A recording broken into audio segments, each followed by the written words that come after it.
And welcome back. Well, today our goal is to help you live a life that feeds your soul. We have a few practical first steps that you can take to create a life with more peace, more fulfillment, and more promise. Sounds good. Sounds great. It? Yeah, Ellen McGinnis worked in finance and business development for Fortune 500 companies and Silicon Valley startups. Now she runs Live Your Jam. She is a life strategist who provides coaching and consulting to people like us who dream of a more fulfilling life. There's Tiff and me in our Live Your Jam hats. I love it. I can't even remember what year that was. I think around 2018. Yeah. Wow. So great. Yeah.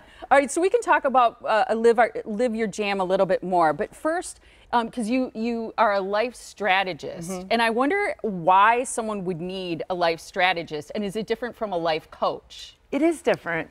What I have is people who come to me who want to have more meaning in their life. They're successful business people. I've worked I did have a corporate job, and then I went back to graduate school and got my master's in org psychology. So I've been working with leaders in systems for 20 years. And after those engagements would end, they would come to me and say, I want to talk more about my life. I love my job, I'm super successful, but I want to have a bigger impact and have more meaning. So these people don't necessarily want to leave their jobs, they just got really good at it and they want more. And I just find that a lot of people are searching for meaning. So I help them strategize and create the life that gives them everything they want. Interesting. Why do you think so many people, whether you're highly successful or the average person, has so much trouble finding meaning? I feel like it's something we're always in search of. We're on this treadmill to be like, where is that? What is that? What am I supposed to do or be or have? Yeah, it's such a great question. I think humans we're unique in that we need to have meaning and purpose in our lives in order to be fulfilled. There's no other species out there that actually needs that. And I think it's because we achieve certain levels of success, and most of us want to give back. I actually think it's the soul's calling. Yeah, so we go out into the world and we live our lives, we create impact, we have challenges, we raise our families, and yet still we want more. And I think it's just the evolution process of us expressing ourselves in the highest form. Yeah. I think it's so fascinating that we all want more meaning, especially these highly successful executives who seem like they have the world by the tail. Yes. Yeah. And maybe they're making a lot of money and they're making decisions and they've been promoted, yet they still search for that meaning. What do you think is the biggest challenge that people see to finding more meaning and purpose in their life, something that feeds their soul? Yeah, I see this, it's interestingly, I'm going to explain it in terms of, in men I see, I feel like men are over-indexed and overburdened in society as a provider role. We can, in general, and men don't get to talk about that because they're always having to provide. That responsibility. That absolute responsibility, they're just laden with it. And I think they get kind of fixated in that, and they don't allow themselves to dream about something else. So they could still stay in their successful corporate job, but maybe they want to help their community a certain way, or whatever it is. Maybe they want to, be a chef. It doesn't, on the side, it doesn't matter what the outcome is, but the challenge is them giving themselves permission to listen to the calling and dream a new purpose. And those purposes can be in parallel. I mean, I don't advocate for people to leave their jobs. I advocate for them to listen inside and try to help them create what they want. What about for women? Because this is fascinating. I have a feeling I know what you're going to say, but what do women over-index on?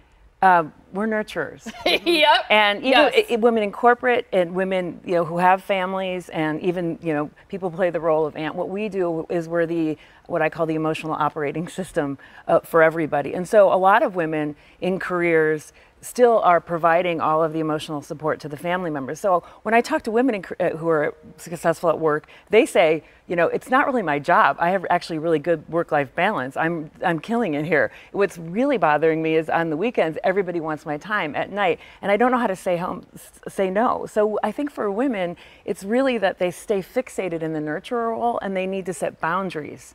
The challenge for them is everybody needs to give me time to figure out what I want to create next. And we're not good at setting boundaries as women. And we like responding to the call, but it's now becomes our time.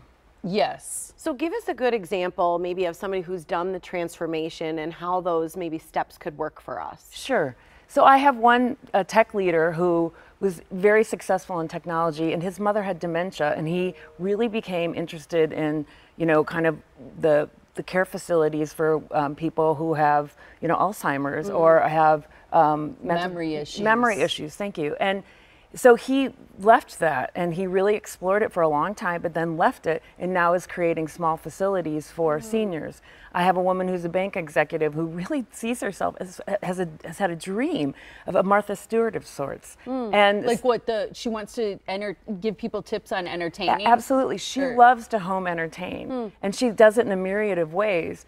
But she doesn't really know how to bring it to the fore. And so she is stopping on Saturdays and saying, this is my time. She's blocking her time. So, and she's beginning that process. I think one thing I want to say is a lot of people worry about what it's going to, we always worry about the outcome. Of course. And that blocks us. Gotta let that go. Exactly.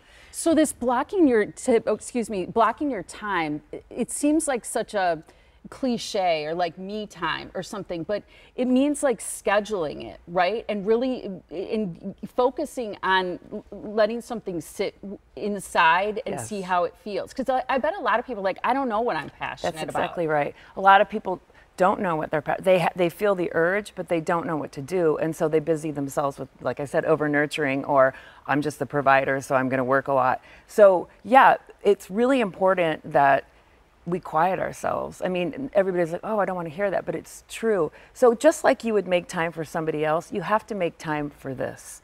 So it's really about blocking your time and sitting with and thinking and actually experimenting a little bit with the ideas that you have, even the feelings, even if it's gardening, continue to garden, and the answers come, but we just need to make the space for it.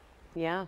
Everything we need to know happens in silence. That's so true. Yeah, that's good to really have you true. here, Ellen. Thank you so much, Ellen. And Ellen writes some incredible stuff on her website. You can sign up for her Live Your Jam newsletter for free. To subscribe and learn more about her, go to liveyourjam.com/newsletter.